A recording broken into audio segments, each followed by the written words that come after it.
পালং শাকের চচ্চড়ি বানানোর জন্য পালং শাক কেটে ভালো করে ধুয়ে নিয়েছি। তার মধ্যে সবজি দিচ্ছে হচ্ছে বেগুন, কুমড়ো, টমেটো, গাজর, শিম, আলু, মূলো সব কেটেছি। তো দেখো এখানেও রাখা আছে, যেগুলো একটু আলাদা রেখেছি, এর মধ্যে জায়গা নেই বলে।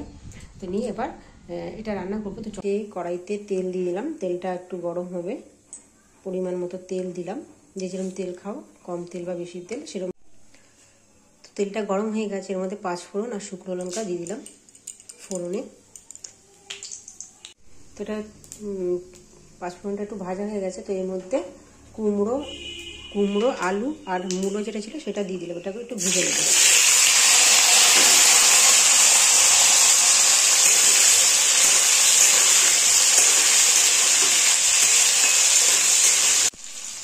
এটা ভাজা ভাজা হয়ে গেছে। এর মধ্যে পালং শাক আর বাকি সবজি এটা কেটে আমি ধুয়ে রেখেছিলাম, এই যে, তো এইগুলি সব এর মধ্যে দিয়ে দেবো।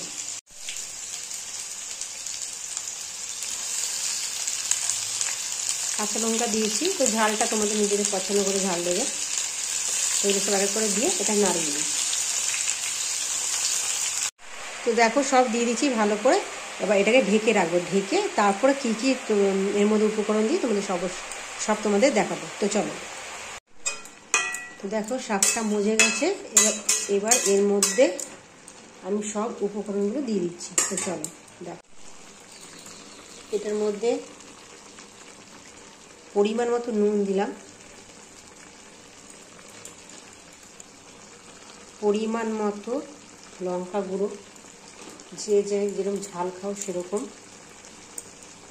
হলুদ দিলাম পরিমাণ মতো, জিরে গুঁড়ো দিলাম পরিমাণ মতো,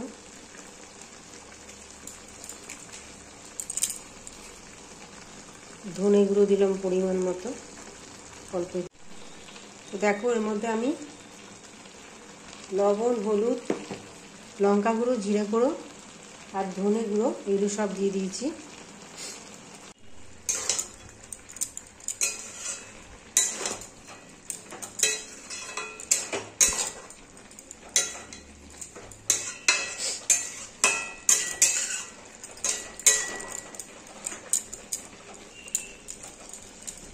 তো এটা অল্প একটু জল দিয়ে দিচ্ছি, কারণ মূলো আছে, আলু আছে, একটুখানি সেদ্ধ হওয়ার জন্য অল্প একটু জল দিয়ে দিলাম।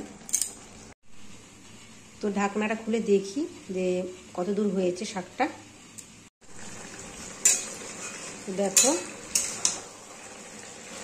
খুব সুন্দর লাগছে দেখতে, আর সবগুলো প্রায় সব কিছু সেদ্ধ হয়ে গেছে।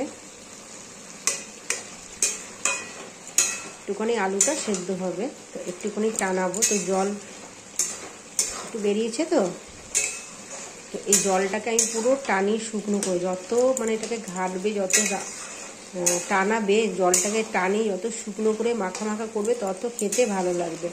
তো আমি ততক্ষণ অবধি এটা নাড়িয়ে যাব।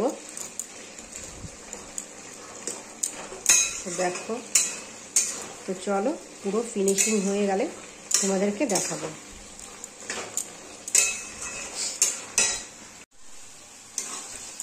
তো দেখো শাকটা পুরো কমপ্লিট হয়ে গেছে। তো এর মধ্যে আমি চিনি দিলাম, মিষ্টি, মানে আমাদের বাড়িতে মিষ্টি খায় না, কিন্তু আমি কোনো কিছু নিরামিষ রান্না করলে এসব কিছু শাক ঠাক যে কোনো হোক আমি একটু মিষ্টি দিয়ে অল্প করে, তো আমি চিনি দিয়ে দিলাম।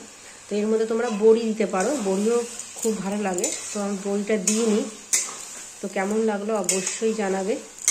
চ্যানেলটাকে সাবস্ক্রাইব করে দেবে, লাইক করে দেবে, শেয়ার করে দেবে, আর বেল আইকনটা প্লে করে দেবে, যেন সমস্ত আমার রান্নার ভিডিও, মিনি ব্লগ যত কিছু আছে, শর্টস আমি ছাড়ি, তোমাদের কাছে নোটিফিকেশন চলে যাবে। আর মেন যেটা রান্নাবান্নাটা আমি বেশি আমার হবিতে আছে, তো সেটা অবশ্যই তোমরা ফলো করবে আর তোমরা ট্রাই করতে পারো। তো এখানটাই আমার ব্লগটা শেষ করছি, আবার নেক্সট ব্লগ তোমাদের সঙ্গে নিয়ে আসবো। তো টাটা, বাই বাই, সবাই ভালো থেকো, সুস্থ থেকো।